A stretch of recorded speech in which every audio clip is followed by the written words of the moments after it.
rentre chez Mme Billy, qui a l'air occupée. Marie Provost est accueillante familiale. Elle héberge chez elle 2 femmes et un couple, des personnes âgées en situation de dépendance. Ils ont leur espace privé, organisent leur journée comme ils l'entendent et sont aidés quand c'est nécessaire. Est-ce qu'on met ce gilet-là aujourd'hui, Huguette? Je les laisse faire ce dont ils sont en capacité. Et au fur et à mesure que j'observe, je me rends bien compte des difficultés.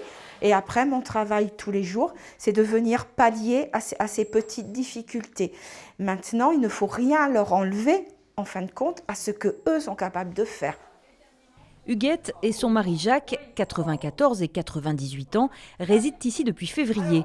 Ils ne pouvaient plus rester chez eux après une mauvaise chute. Leur choix, fait avec leurs proches, s'est rapidement porté sur ce principe de famille d'accueil.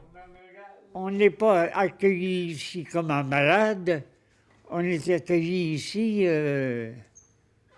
comme faisant partie presque d'une famille. Et ça, c'est tout à fait remarquable. Ça m'a étonné profondément.